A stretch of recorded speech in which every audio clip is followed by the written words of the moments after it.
Hey guys, today on Cooking with Carby, we're on a quest to recreate the Big Mac. And better yet, we're gonna make it advertisement worthy because we all know whatever you actually get from McDonald's is definitely not going in one of their ads. Let's start with that famous sauce: paprika, garlic powder, onion powder, relish, vinegar, mayo, mustard, and some secret barbecue sauce. Here we go. Into a mixing bowl goes 3/4 of a cup of mayonnaise, followed by 1/4 cup of a sweet barbecue sauce. We're aiming for something that is sweet, like that glorious stuff you dip your chicken nuggets into. Look, mine's gourmet. Common theme alert, my relish is gourmet too. The important thing here is that it's dill pickle relish, not sweet relish. 1/4 cup of this as well. Next is 2.5 teaspoons each of garlic powder, onion powder, and paprika. Paprika helps with the color. And then 2 tablespoons of bright yellow mustard. Whisk all of those ingredients together just to incorporate. Once mixed, we can add in our last ingredient, which is a mixture of vinegar. I've got 1 tablespoon each of white vinegar and apple cider vinegar. I'm going to start by only adding half of it, giving it a whisk, checking for consistency, and if the consistency looks good, give it a taste and stop there. But depending on the thickness of your barbecue sauce and relish, you may need to thin it out a bit more. The rest of the toppings for our burger are pretty straightforward. Some iceberg lettuce, we don't want to shave it, we want to cut into strips that are about 1 centimeter wide, and then cut crosswise 2 or 3 times to try to make it a little more manageable. But like any true Big Mac, there's still going to be lettuce everywhere. I swear they shake those boxes before they put it in your bag. And then some white onions, but McDonald's doesn't dice their onions, they kind of sliver them, so I'm still cutting lengthwise about 1 centimeter apart from each other, but then when I'm chopping, I'm doing it as close to each other as I can to end up with these fine little slivers. On to the meat. I'm using a good high quality regular ground beef that has a fat content of about 30%. This is where we're going to get all of our flavor from. You're not going to have the same experience if you use a lean or extra lean ground beef. McDonald's Big Mac patties are 45 grams each, but I want to actually be able to see my patties once I assemble the burger, so I'm going with 75 grams each. Form these into rounds. We want them to hold their shape, but we don't want to overwork the meat and change the texture of it.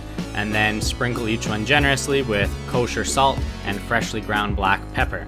And now I'm going to show you guys my latest invention. It's a slotted spatula that I have turned into a unslotted spatula by wrapping in tin foil. I'm going to use it just to gently press down each of my patties. This is going to help us keep our nice round shape once we get to the stove. Hey, I see you looking at my buns.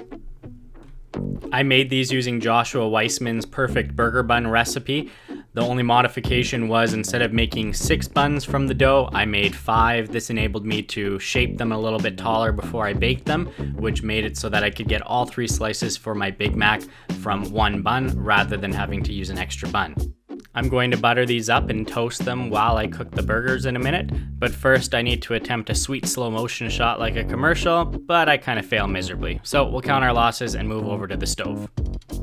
I've got my cast iron lightly oiled and preheated just about to the point that it's going to start smoking, and then using my now non-slotted spatula and a rolling pin, I'm pressing these down similarly to how we did for smash burgers, but I'm not putting quite as much pressure. We don't want these to end up as thin as our smash burgers, we just want to get a lot of adherence to the pan, which is going to promote a lot of browning, which means flavor. This pressing is what's also going to stop these burgers from cupping and lifting off of the pan. After about 90 seconds, they should lift relatively easily off of the pan and be ready to flip. If it's not releasing from the pan, it's not ready to flip. Now we can throw a nice big slice of cheddar cheese on top to melt as we finish cooking the patty. I'm opting for cheddar instead of American cheese, which McDonald's traditionally uses because, you know, real cheese is better. After about a minute, they're ready to remove and we can start the assembly process, which, judging by all these hand movements and gestures and pauses, is quite a strenuous activity, and I think I hurt my brain. But we figured it out. Step number 1 is a whole bunch of sauce on that bottom bun, followed by some onions. McDonald's actually puts their onions on top of the patty because their cheese is underneath, but I like onions on top of my sauce because it helps them to stick. Then I'm layering on 3 half-sour dill pickles. I'm doing these again on the bottom layer instead of McDonald's method of on top because I feel it holds it together better. Some lettuce, a patty, our middle bun, more sauce, more onions, more lettuce, and then our second patty and our lid with a little bit of sauce on top to stick it all together. And let's take a second to admire this thing of beauty.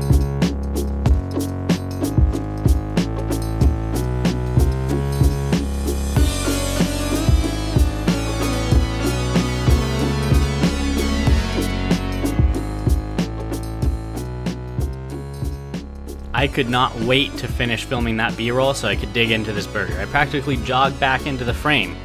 This burger is a monster. It is gigantic. There's lettuce everywhere, there's sauce everywhere, but all in the absolute best way. I think I've absolutely nailed this sauce. The bun is delicious, and the patties have just so much flavor, and them being a little bit larger creates a much better meat to bun ratio. I hope you guys enjoyed the video, learned a thing or two, and that you're gonna try this recipe for yourself at home. If you haven't already, please subscribe and check out my Instagram. I post all my wonderful food creations there. See you guys in the next one.